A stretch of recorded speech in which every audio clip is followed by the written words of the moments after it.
Writing dialogue isn't just about trying to fill the page. Dialogue is what the heart wants.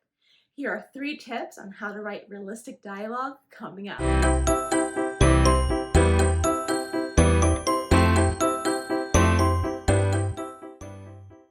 Hello everyone, welcome back to my channel. My name is Riley K. Jones. I'm a writer, teacher, and author tuber. If you haven't already, click subscribe and ring that notification bell for more videos on all things writing. Dialogue needs to be realistic and natural in order to capture your reader's attention.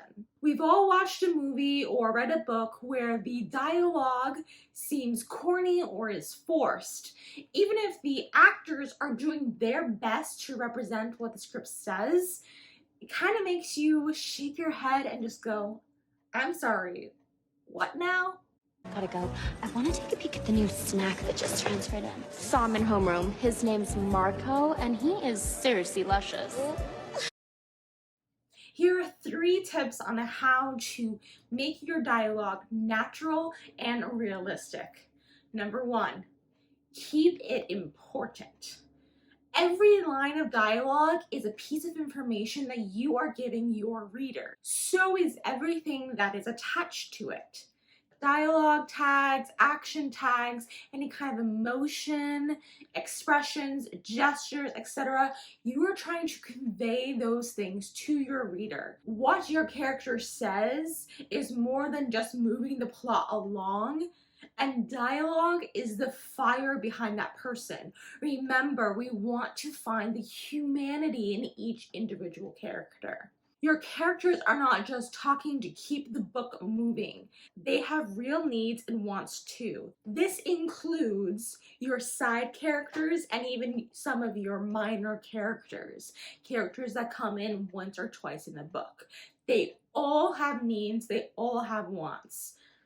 As I mentioned in my last video on how to plot a novel, knowing your characters is what's going to be driving your plot. The same can be said with dialogue. You need to make your characters feel real in order to make your dialogue feel real. So if you haven't watched that video on how to plot a novel, mapping out your characters, you can click the little info circle right above. Number 2, you want to keep the dialogue focused. Don't get sidetracked in your dialogue. Avoid the small talk.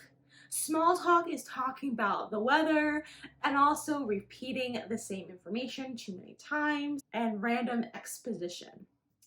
For example, I was writing a scene where my protagonist meets a bunch of new characters for the first time, and it was the very beginning of the book, and this group, they come in batches. So she talks with one person, and then another person joins and introduces herself again, and so on and so forth.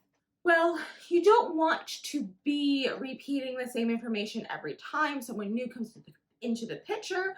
It becomes very boring for your reader. Your reader has been there, they already have the information, and give your reader some credit, they are intelligent enough to pick up on that information.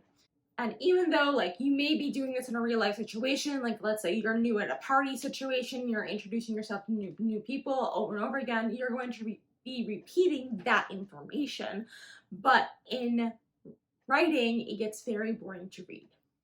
So here's an example of the kind of scene that I was trying to write and how it ended up happening while I was writing. Hi, my name is Mia. I'm from Pennsylvania. I'm new here. I'm a junior, says Mia. Hey, I'm Timmy. Timmy swaggers in. I'm from Ohio. His eyes drift to the side where a switch of red walks by us, and he calls the girl's name. She spins on her heels and smiles when she sees us. Hi, I'm Sarah. Hi, I'm Mia, Mia says. Nice to meet you. I'm from Pennsylvania. I'm a junior. Nice to meet you, Mia, Sarah says. I'm from New York. This is Nat. She points to the girl next to her with jet black hair. Hey, Nat says. Hey, I say back, etc. So more and more characters happen, and the information of that she's new, she's from Pennsylvania, she's a junior, gets repeated over and over again. So very quickly, this kind of dialogue gets sloppy, repetitive, and boring, as you may have kind of picked up as I was reading that section. This kind of writing will drag out your story, you will lose your pacing, and you will lose your reader's interest. Instead, we want to give small details interspersed throughout. So maybe she says that she's from Pennsylvania when she's talking to Timmy, but then when Sarah comes in, she says, "Oh, I'm also a junior." And then maybe Nat says, "Oh, you're new," or whatever. Tip number 3, keep it organic. Everyone has their unique voice. Your characters should have that too.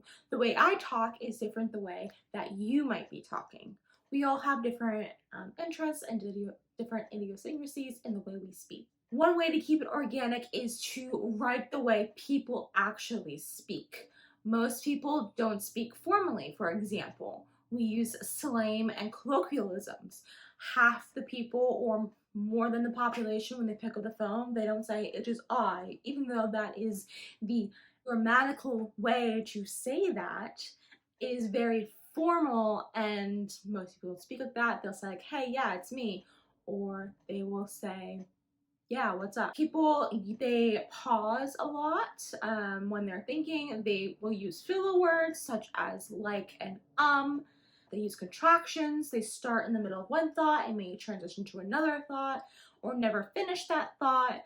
They use phrases that tie into their character. We all have our phrases that we go to. For example, when I'm always thinking of a number for exaggeration, I a lot of time would say there was like 12. Maybe if someone's acting immaturely, I might say like, "What are you, 12?" That's something that is unique to me. And I have other friends who say different things. So think about who your character is. Try to make their voice different, and make sure that each character has their own unique phrase, or maybe some of them share phrases. When you have characters that say very similar phrases throughout, it gets kind of boring. You kind of lose sight of like, oh, well, Mia's character sounds the same as Timmy's character. We want to try to have some variety. And another way to keep it organic is to use subtext. When we are interacting as humans in person, we don't really say everything that's on our heart or on our mind.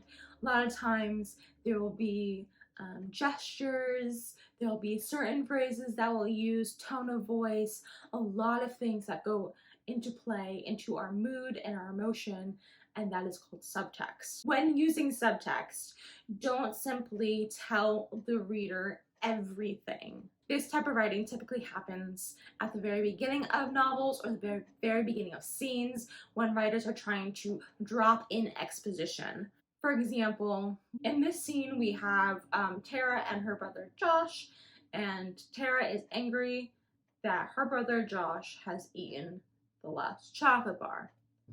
"I'm mad at you because you ate the last chocolate bar, and you know I've been saving that because it was my favorite," Tara said. "I only did it because you ate the last piece of pizza," Josh said. No one typically goes up to someone and says that they're mad at them, at someone, and why. It really gets like built up, and it gets strewn out through a lot of actions and dialogue and gestures. No one just kind of runs up to you and be like, "I'm mad at you." Like, no one really does that. So let's look at a different example of how that might be written. This includes showing dialogue as well as narration. Tara slams the refrigerator door and marches up the stairs, her feet banging against the wooden floor, stinging at the impact, but she doesn't care. She beelines straight to her little brother's door and throws it open. "Josh, did you?" She couldn't finish her sentence, and she gasped at the sight. Josh's round eyes jump up at his sister's as the wrapper falls from his hand, ripped in two. There is nothing left except the driblets of chocolate smeared into the corners of his mouth. His lips twitch into a devilish smile. Tara's blood boils at his audacity. She thrusts an accusing finger towards the evidence on his mouth. "You ate it! How could you? You know I was saving that." "Yeah," Josh says, shrugging. "Well, you ate my pizza, so we're even." Here we can experience Tanger's anger with her. We can experience the sight and confirmation of Josh that had eaten her chocolate bar, and in so we can relate closer to that character.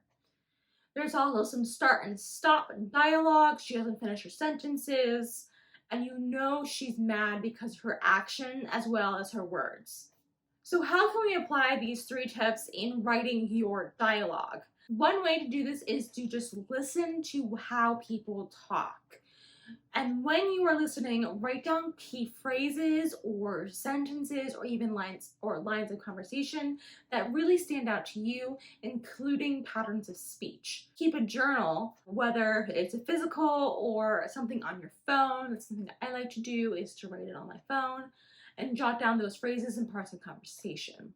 Once you have some of these lines of dialogue, take some of those lines of dialogue and practice those scenes out and writing those conversations. Another way to practice writing good dialogue is to listen the way characters speak in good movies and TV shows. You might be wondering, well, why are you talking about movies and TV shows? Isn't this about writing more novels? Yes, but if you listen to good shows and good TV, like critically acclaimed or have high reviews, listen to the way characters speak in good movies and good TV shows. Also, when you watch these movies or TV shows, don't just passively watch. Take notes, either mentally or physically, on how the character speaks, how the character acts, what purpose does this specific dialogue serve? Is it showing character development?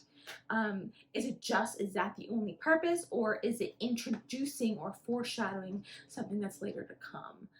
Those listening in and asking yourself those types of questions is going to help you write better dialogue. Another pro tip that I like to use is writing your dialogue like a screenplay. So instead of writing it out traditionally with all the narration, I actually like to write some narration, and then when I get to the dialogue, I'll just start writing the dialogue first, trying to figure out what do my characters want and how are they going to say what they want.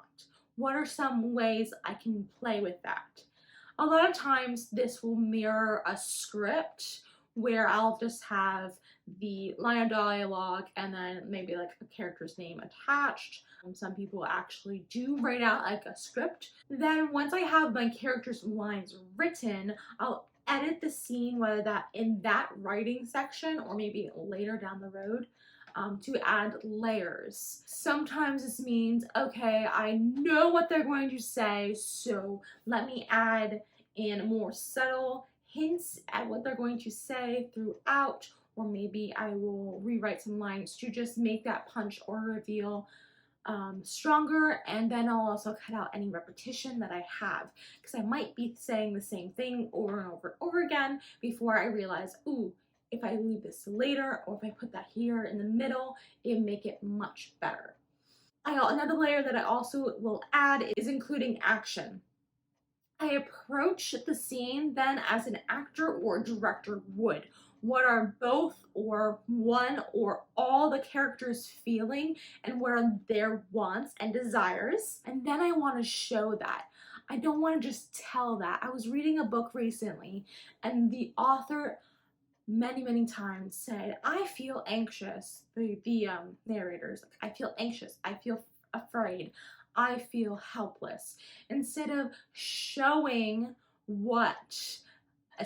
how the character actually feels, instead she's just telling us, and it loses the entire punch and feeling and that sense of connecting to the character. So these tics or quirks will be something that we'll cover in a later video, but those things do help build the scene around the dialogue and characters, motivations, and goals. That's all for today's video. Thank you so much for watching. Make sure that you click that subscribe button for more writing craft videos. I will post videos every Thursday.